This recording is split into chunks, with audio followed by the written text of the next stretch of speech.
Assalamualaikum warahmatullahi wabarakatuh. Alhamdulillahirabbil alamin wassalatu wassalamu ala asyrafil anbiya'i wal mursalin nabiyina Muhammadin wa ala alihi wa sahbihi ajma'in. Rabbi shrah li sadri wa yassir li amri wahlul 'uqdatam min lisani yafqahu qawli. Jamaah sholat maghrib yang sama-sama dirahmati dan dimuliakan oleh Allah Subhanahu wa Ta'ala. Sekitar 2 bulan kita libur ta'lim sejak bulan Ramadan, kemudian masuk bulan Syawal. Iya. Hari ini kita sudah masuk pada 1 Dzulqa'dah, bulan ke-11 dari tahun Hijriah.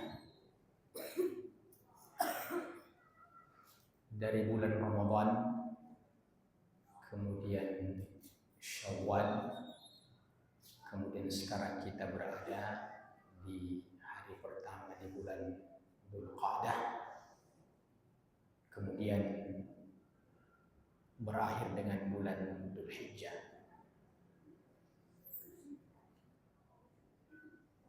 Ada penjelasan seorang alim yang pernah saya dengarkan, bahwa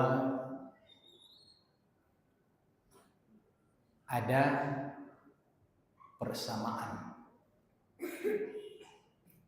antara 4 bulan terakhir dari bulan Qamariyah tahun Hijriah dengan bulan suci Ramadan. Penjelasannya dikatakan bahwa bulan Ramadan itu biasa dibagi 3. 10 pertama, sepertiga pertama, 10 pertengahan, sepertiga pertengahan, dan 10 terakhir atau sepertiga terakhir. Bahkan ada satu riwayat yang membagi daripada bulan Ramadan itu, walaupun sebagian ulama mendhaifkan hadis tersebut, yang membagi 10 pertama bulan Ramadan adalah bulan rahmat, kemudian 10 pertengahannya itu maghfirah, ampunan, dan 10 terakhirnya itu itqun minan nar, pembebasan dari api neraka.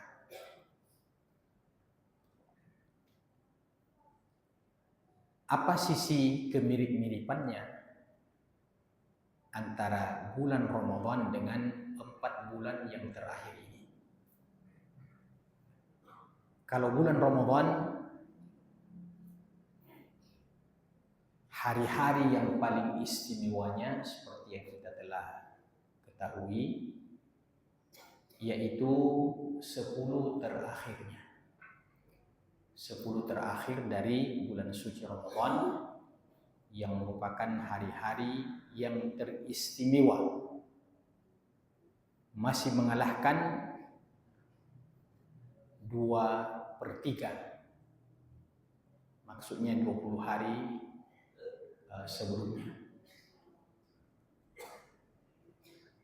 Karena berbagai keutamaan di 10 terakhir itu. Di antaranya karena disunnahkan i'tikaf, dan yang paling luar biasa karena di 10 terakhir itu prediksi yang paling kuat dengan riwayat-riwayat hadis yang banyak akan terjadinya salah satu malamnya kejadian malam Lailatul Qadar. Maka demikian pula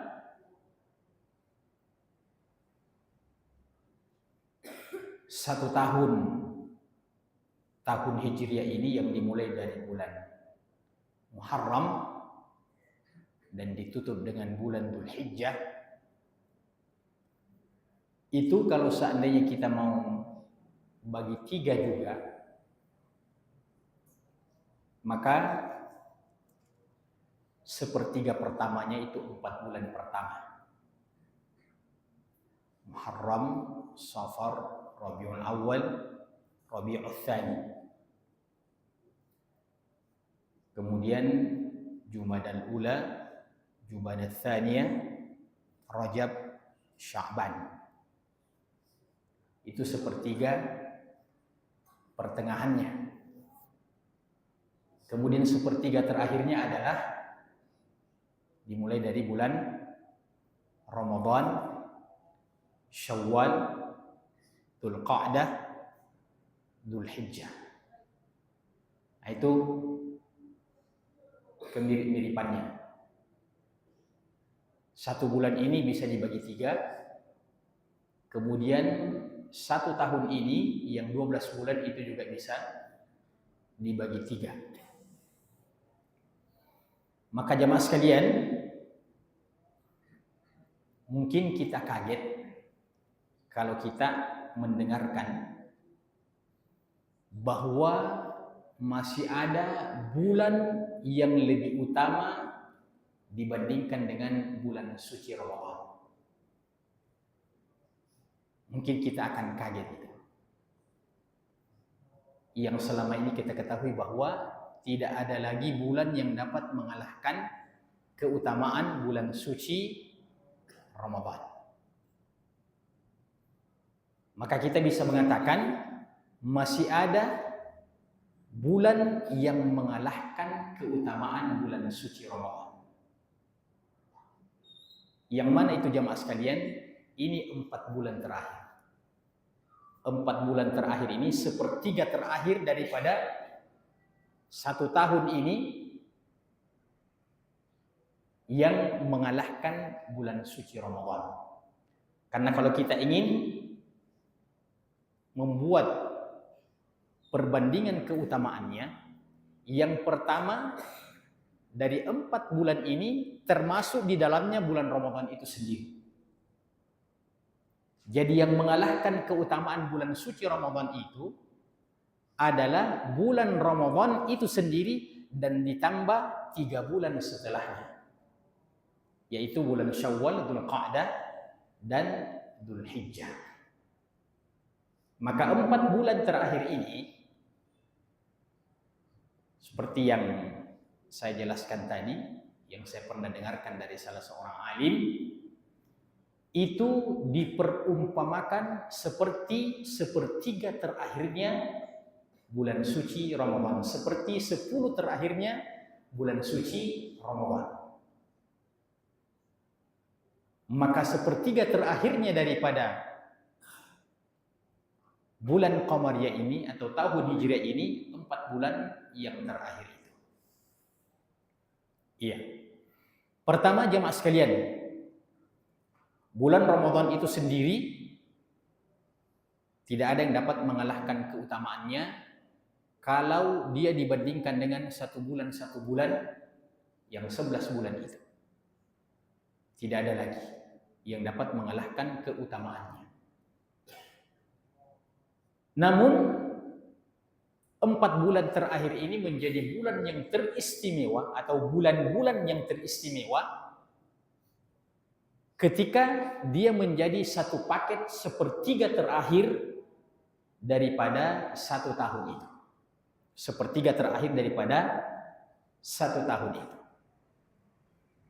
Begitu lepas bulan Ramadan, kita memasuki bulan Syawal. Dan kita kembali mengulang bahwa kapan seseorang itu dianggap seperti dan setara berpuasa setahun lamanya, itu belum dianggap seakan-akan berpuasa setahun lamanya ketika hanya berpuasa 1 bulan di bulan suci Ramadan. Itu belum dianggap setara dengan seakan-akan berpuasa satu tahun. Kapan dianggap seorang muslim seakan-akan berpuasa 1 tahun? Ketika dikaitkan keutamaan bulan Syawal. Ketika dikaitkan dengan keutamaan bulan Syawal. Di mana di bulan Syawal itu kita dianjurkan untuk berpuasa 6 hari yang masih dikaitkan dengan bulan Ramadan. Jadi Nabi tidak mengatakan barang siapa yang berpuasa pada bulan Syawal 6 hari, tapi Nabi mulai dengan mengatakan barang siapa yang berpuasa di bulan Ramadan 1 bulan, apakah 30 atau 29, kemudian dia tambahkan berpuasa 6 hari di bulan Syawal, barulah Nabi mengatakan faka'annama shomad dahra, maka seakan-akan dia berpuasa 1 tahun lamanya. Kenapa dihitung 1 tahun jamaah sekalian? Karena wal hasanatu bi asyri amsalha. Satu kebaikan itu dilipat gandakan menjadi 10 kali lipat. Satu kebaikan itu dilipat gandakan menjadi 10 kali lipat. Jadi kalau kita asumsikan bulan Ramadan itu 1 harinya adalah 1, kemudian dilipat gandakan menjadi 10. Dilipat gandakan menjadi 10. Atau kita katakan 30 hari itu kita kali 10 itu 300. Itu 300. Iya. Jadi 10 kali 30 itu 300. Kemudian ditambah dengan 6 hari. Iya. 6 kali 10 kelipatan 1 menjadi 10 berarti itu 60. Jadi 360 hari yang merupakan jumlah hari dalam setahun. Ya. Terkadang lebih, terkadang kurang sedikit, tapi itulah sekitar 360 hari. Jadi jamaah sekalian, Syawal ini ketika dia berdiri sendiri, mungkin kita menganggapnya bulan biasa. Tapi dia bulan istimewa karena dikaitkan dengan bulan Ramadan. Dan menurut para ulama, sebenarnya bulan-bulan haji itu sudah dimulai di bulan Syawal. Bulan-bulan haji itu sudah dimulai di bulan Syawal. Ya. Walaupun secara kebiasaan, ya, di negeri kita ini calon jemaah haji itu belum resmi diberangkatkan melaksanakan ibadah haji di bulan Syawal. Ya. Nanti di bulan Dzulqa'dah. Buktinya banyak travel setelah Ramadan itu yang masih menyelenggarakan umroh. Ya, masih menyelenggarakan umroh. Tapi sebenarnya bulan Syawal itu sudah masuk bahagian daripada bulan haji. Yang Allah katakan al-hajju ashhurum ma'lumat dalam surah Al-Baqarah. Al-hajju ashhurum ma'lumat, bahwa haji itu waktunya, maksudnya mulai startnya, kalau orang sudah mulai start itu pada bulan-bulan yang telah ditetapkan. Maka bulan-bulan yang telah ditetapkan itu mulai dari bulan Syawal, Dzulqa'dah, Dzulhijjah, masuk sebagian Muharram. Iya, karena orang yang telah menyelesaikan ibadah haji di bulan Dzulhijjah itu mungkin ada yang masih tinggal sampai bulan Muharram. Nah, bulan Syawal menjadi bulan istimewa karena dia dikaitkan dengan bulan Ramadan. Kemudian kita masuk pada bulan Dzulqa'dah, yang sudah pasti bulan Dzulqa'dah ini adalah bahagian daripada bulan-bulannya ibadah haji. Bulan-bulannya ibadah haji. Artinya kenapa dikaitkan dengan bulan-bulannya ibadah haji? Begini. Kalau seandainya ada orang yang berniat untuk menunaikan ibadah haji, kemudian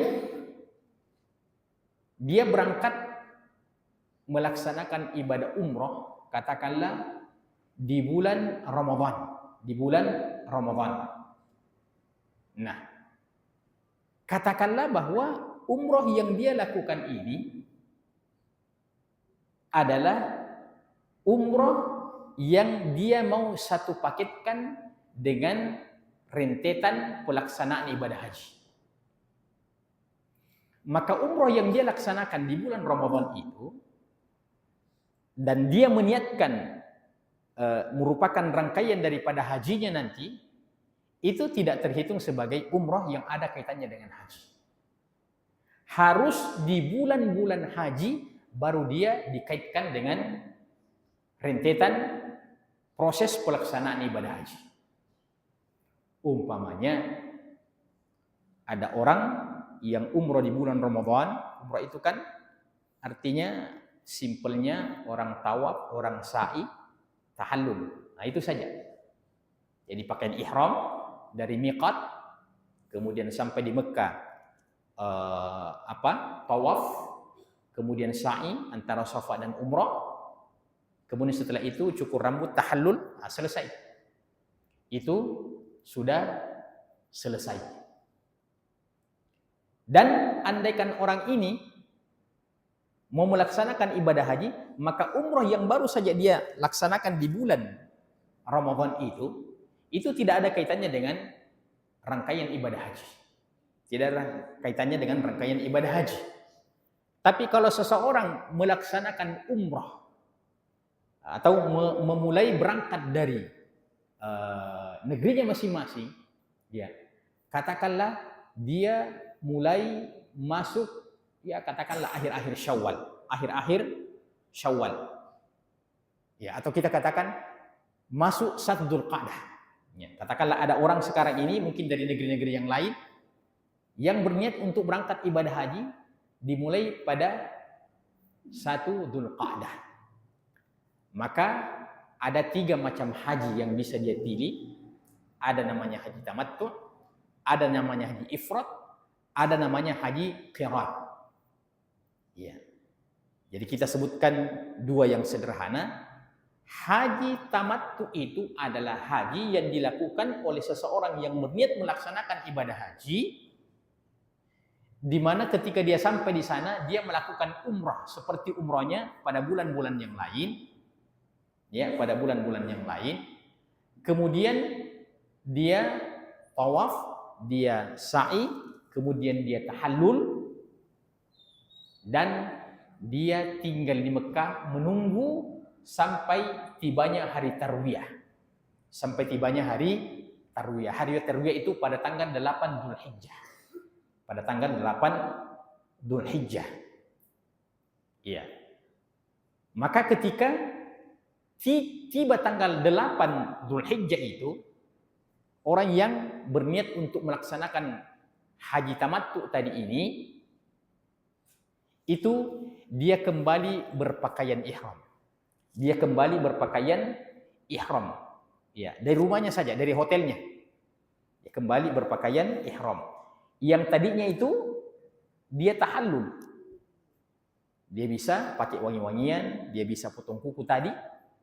Ya, berarti ada kaitannya dengan haji.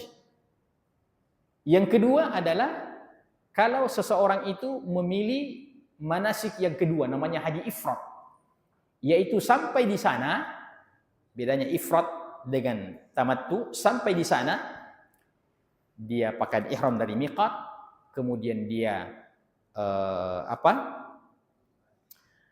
Dia tawaf, kemudian dia sa'i. Bedanya dengan kalau dia mau haji ifrad dengan haji tamattu. Kalau haji ifrad yang dia pilih, di saat selesai dia apa?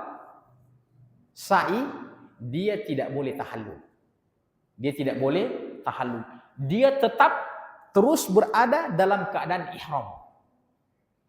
Jadi kalau bulan Dzulqa'dah dia datang, 1 Dzulqa'dah dia datang, berarti dia dalam keadaan ihram, tidak boleh cabut-cabut bulu, tidak boleh dia potong kuku dan seterusnya.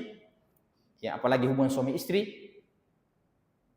Itu kalau kita asumsikan dia berangkat pada tanggal 1 Dzulqa'dah, ya, berarti sekitar 1 bulan 8 hari dia tinggal di Mekah dalam keadaan ihram.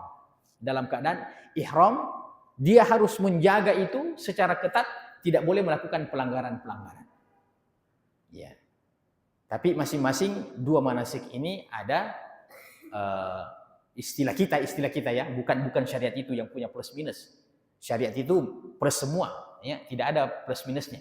Tapi istilah kita, haji tamattu dan haji ifrad ini plus minusnya, kalau orang melaksanakan haji tamattu, maka dia tahallul setelah itu, tapi dia harus membayar dam. Dia harus membayar dam. Dia harus menyembelih. Dan ini harus difahami dan luruskan. Dia membayar dam itu bukan karena pelanggaran. Memang itu merupakan kesasananya, satu paket. Beda kalau orang itu, umpamanya, dia potong kukunya, dia bayar dam. Itu kafarat. Ya. Tapi kalau ini tamattu itu bayar dam. Sementara kalau ifrad itu terus dalam keadaan ihram sampai selesai dia melontar jamrah pada tanggal 10 Dzulhijjah itu. Bayangkan itu lamanya itu. Tapi orang yang melaksanakan ibadah ifrad, haji ifrad, itu tidak ada damnya. Nah, makanya kami para mahasiswa ketika dulu masih di sana, ya, alhamdulillah, setiap tahun kita itu bisa melaksanakan ibadah haji pada waktu itu.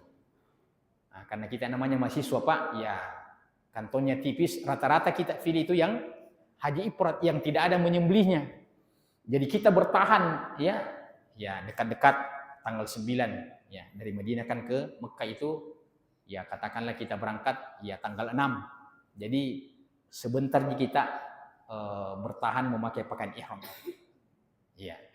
Jadi tidak ada damnya, tapi syaratnya harus puasa 3 hari. Di musim haji itu, kemudian setelah pulang ke kampung kita masing-masing itu ditambah 7 hari jadi 10. Ya. Salasata ayyamin fil haji wa sab'atin idza raja'tum. 3 hari puasa di proses ibadah haji itu, dan 7 hari setelah kembali.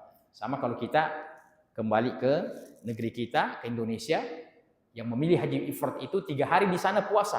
Ya. Memang lumayan, cukup ngos-ngosan itu di musim panas itu Pak, 3 hari, tapi mungkin setara dengan 10 hari itu 3 hari. Kalau pas musim panas. Nah, setelah pulang ditambah 7 hari. Adapun orang yang tamattu, haji tamattu, maka tamattu namanya bersenang-senang Pak, bersenang-senang. Yang saya mau jelaskan di situ bahwa itu terhitung rangkaian ibadah haji ketika dia sudah berangkat pada bulan Syawal, bulan Dzulqa'dah, ya, dan masuk bulan Dzulhijjah. Adapun sebelum bulan Syawal, ya, atau mundur lagi ke belakang bulan Sya'ban, masuk Ramadan, itu tidak ada kaitannya dengan rangkaian ibadah haji. Berapa kali pun dia umrah, tidak dihitung ada kaitannya dengan ibadah haji. Nah, di bulan Dzulqa'dah ini, kita lanjutkan pembahasan kita tentang sepertiga terakhir daripada 1 tahun ini. Di bulan Dzulqa'dah ini, itu merupakan hari-hari yang istimewa juga, karena dia masuk dalam bulan-bulan haji. Ya, masuk dalam bulan-bulan haji. Dianjurkan lagi kita untuk memperbanyak amal-amal soleh, walaupun amal-amal soleh itu tidak ditentukan apa macamnya. Secara umum saja kita dianjurkan untuk melaksanakan ibadah. Iya. Kemudian masuk bulan Dzulhijjah. Bagi orang yang melaksanakan ibadah haji, ini kalau kita masih kaitkan dengan Ramadan tadi, dia sudah puasa di bulan Ramadan. Kemudian dia berangkat lagi melaksanakan ibadah haji. Ini ketika dia puasa Ramadan tambah Syawal 6 hari, Nabi bilang seakan-akan dia puasa setahun lamanya. Kemudian dia berangkat melaksanakan ibadah haji lagi. Ketika dia melaksanakan ibadah haji dan puncaknya ketika wukuf di Arafah, maka bagi orang yang wukuf di Arafah ini adalah momentum yang paling dekat Allah kepada hambanya. Itu pada hari Arafah. Atau sebaliknya seorang hamba kepada Tuhannya di Arafah itu. Makanya Nabi mengatakan al-hajju Arafah. Intinya haji itu adalah hadir pada tanggal 9 Dzulhijjah di Arafah. Andaikan ada orang calon jamaah haji yang melaksanakan seluruh rangkaian, dia tawaf, dia sa'i, semua dilakukan, dia melontar jumrah. Tapi minus dia tidak hadir di Arafah, maka secara hukum fikih batal hajinya. Hajinya. Jadi itu yang perlu kita ketahui Pak, ketika berangkat haji, apalagi sekarang ditambah ketat haji, kita dengar-dengar beritanya itu bagaimana ketatnya itu orang masuk wilayah Arafah. Itu tidak bisa lagi lewat jalan-jalan tikus, pokoknya semua katanya dijaga. Menurut saudara-saudara kita yang pulang dari sana.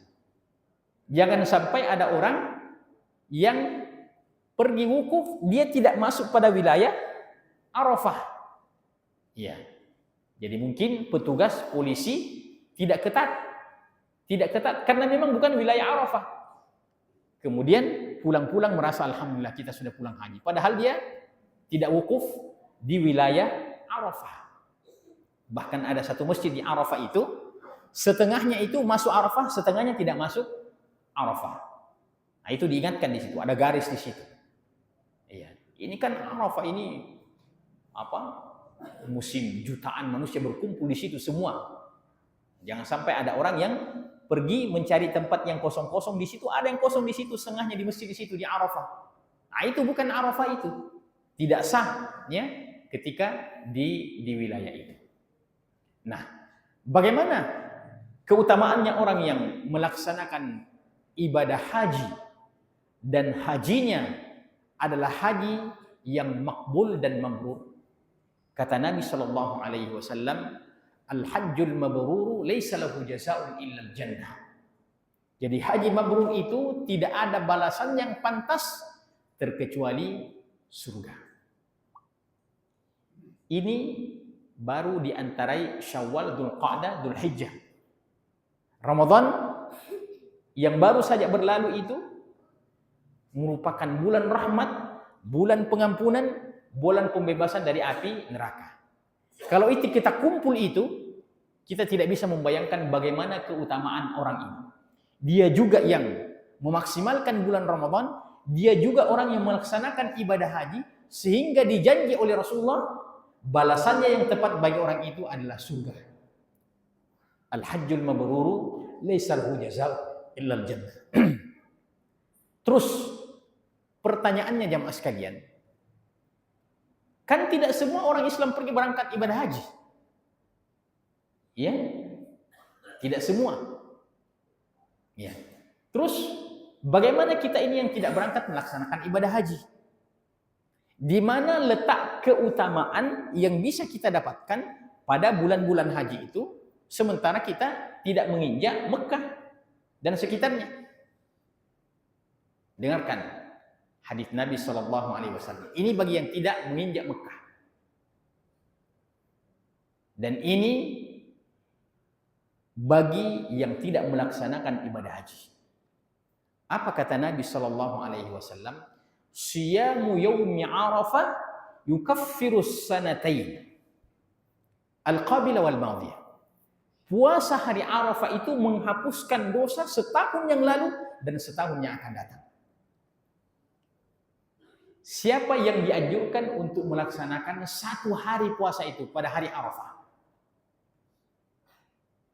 Adalah bagi kita yang tidak melaksanakan ibadah haji. Jadi kalau orang melaksanakan ibadah haji itu, janji Rasul adalah tidak ada balasannya terkecuali surga. Bagi kita yang puasa dan tetap ada di negeri kita, puasa pada hari itu tanggal 9, ya, Dzulhijjah, itu kata Nabi, bobotnya, keutamaannya menghapuskan dosa kita setahun yang lalu dan setahun yang akan datang. Iya. Jadi diundur lagi ke belakang, Pak, diundur lagi ke belakang. Yaitu diundur ke bulan Muharram. Diundur ke bulan Muharram. Kan kita berpuasa pada tanggal 9 Dzulhijjah. Terus dikatakan di antara keutamanya menghapuskan dosa setahun yang lalu. Kalau bulan Dzulhijjah kita puasa, berarti kalau kita ikut menghitung satu tahun yang lalu itu, berarti dimulai lagi dari bulan Muharram. Dimulai dari bulan Muharram. Nah, ini bulan Ramadan yang baru saja 3 bulan berlalu, ya. Syawal, Dzulqa'dah, Dzulhijjah, yang baru saja 3 bulan berlalu atau 4 bulan berlalu, itu juga sudah menghapuskan seluruh dosa umat Islam. Sudah menghapuskan seluruh kesalahan kita. Ya. Kata Nabi SAW, "Man shama Ramadhana imanan wahtisaban, ghufira lahu ma taqaddama min dhanbihi." Nah, kalau puasa Ramadan itu karena pijakannya adalah iman dan berharap pahala, bukan setahun yang lalu. Bukan setahun yang lalu. Tapi semua yang pernah kita lakukan mau berapa tahun sebelumnya. Coba bayangkan, Pak. Katakan ada orang yang berdosa 10 tahun. Iya. 10 tahun yang lalu. Maka 10 tahun yang mundur ke belakang itu, karena dia puasa, karena iman dan berharap pahala, itu diampuni dosanya semuanya oleh ma taqaddama, apa yang berlalu. Tidak dikatakan 1 tahun. Coba bayangkan ya Mas sekalian. Puasa Ramadan menghapuskan semua, berapa saja. Puasa Arafah itu setahun yang lalu. Jadi kalau kita mau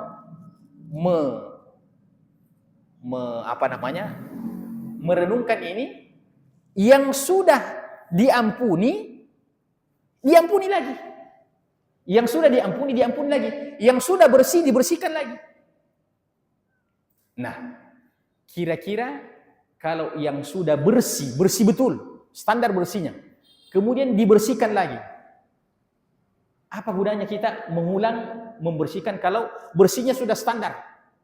Artinya biar dibersihkan seperti itu juga hasilnya. Umpamanya orang cuci apa pakaian, bersih sekali nih. Iya.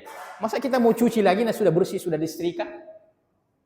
Maka andaikan seseorang itu betul-betul dia tidak punya dosa, maka janji pengampunan yang lebih daripada 1 kali, ada yang telah berlalu, ada yang 1 tahun yang lalu, itu tidak lagi berfungsi untuk menghapuskan dosa karena memang dia sudah tidak punya dosa. Tapi berfungsi untuk apa, Pak? Berfungsi untuk mengangkat derajat kita. Jadi berfungsi untuk mengangkat derajat kita. Iya.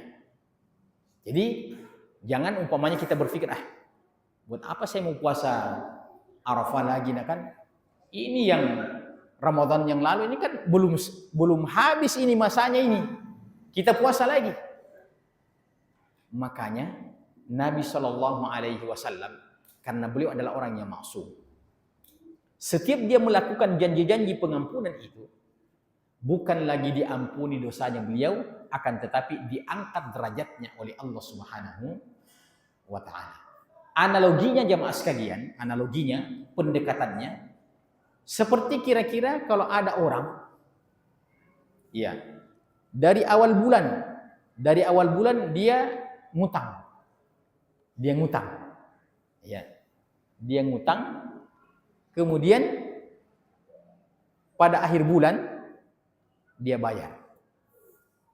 Awal bulan dia berutang, akhir bulan dia bayar. Iya. Nah, ini kalau analoginya berarti kayak seperti bilang ngutang itu berdosa, ya. Diandaikan seperti ngutang itu berdosa, tapi bukan begitu. Nah, cuma tidak bagus kalau sering-sering berutang.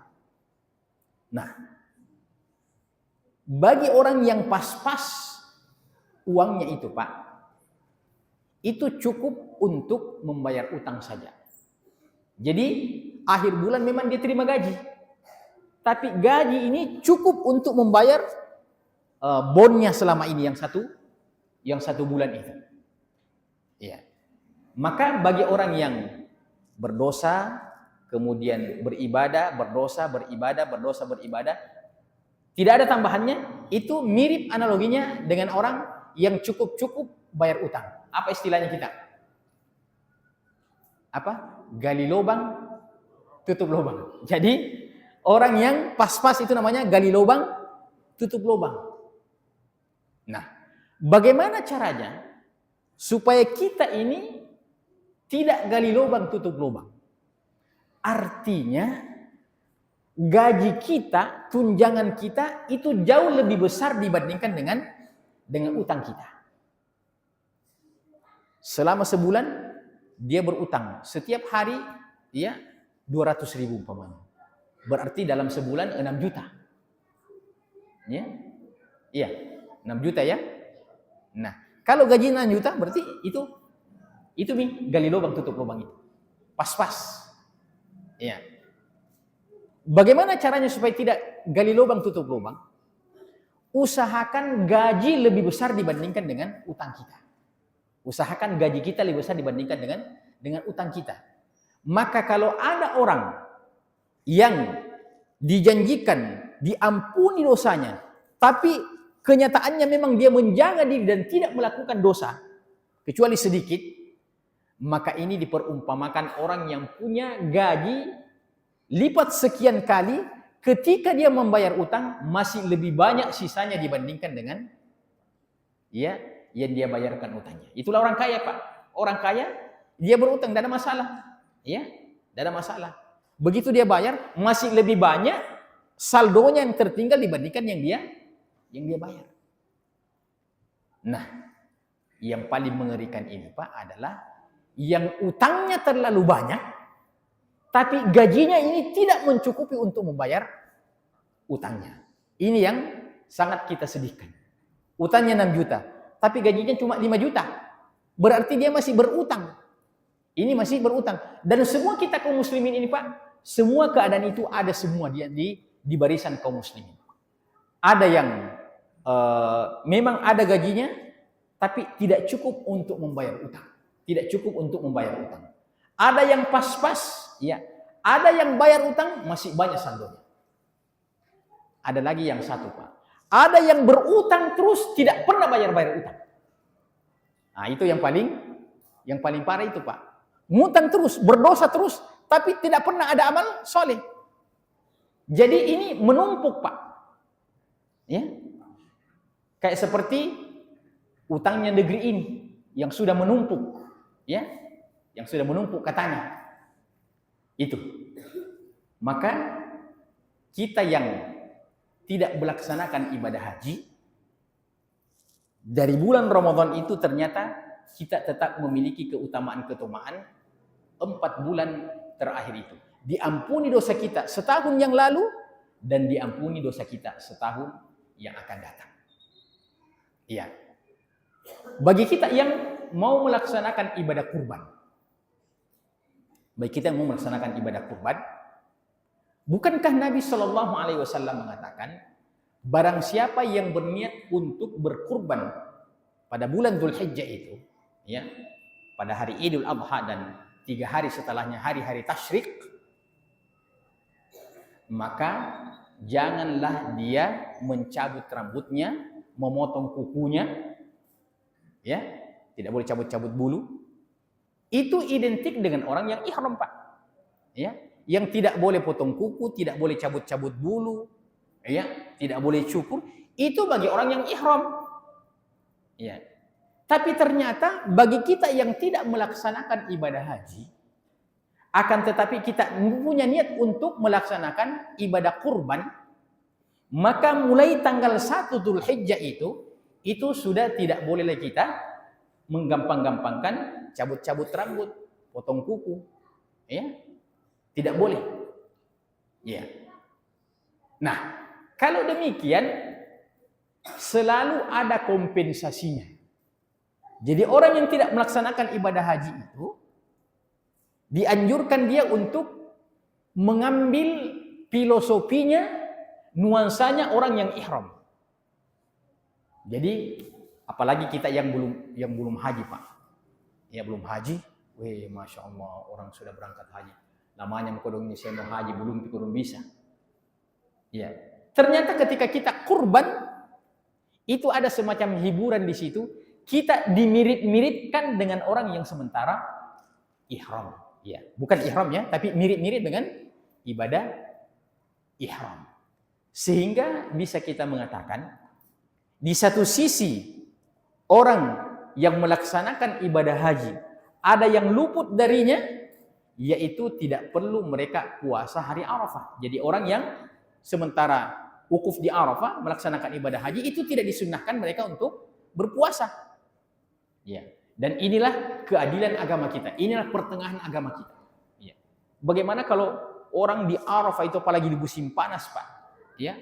Kemudian puasa lagi. Bayangkan, jangankan kita ke Mekah, Pak, kita ke daerah saja puasa itu luar biasa loh ini. Begitulah agama mengatur.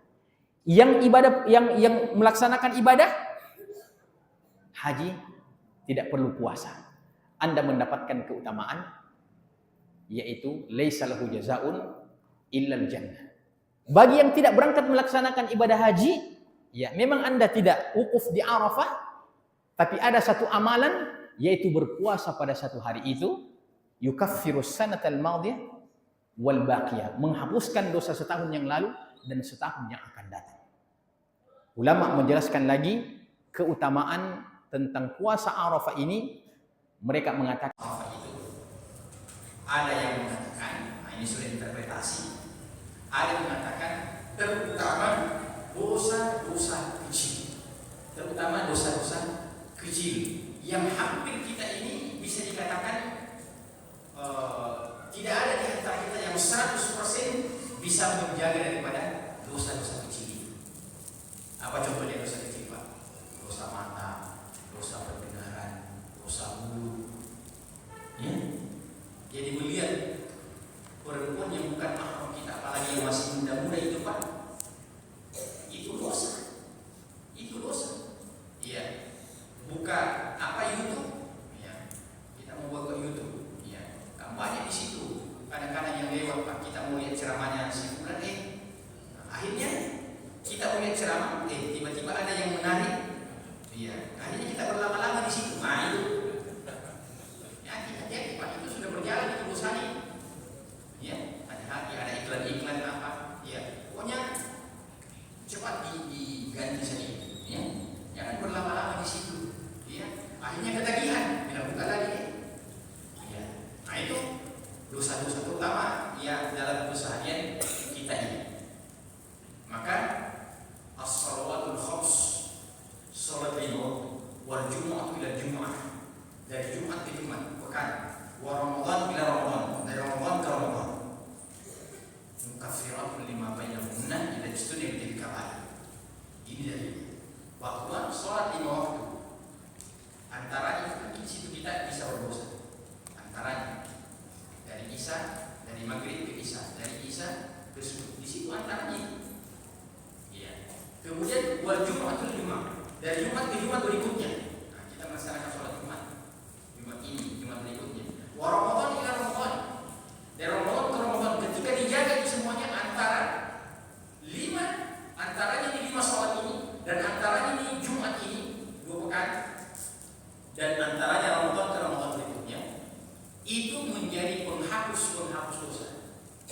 idza jtunibatil kabair, dengan syarat dijauhi dosa-dosa besar.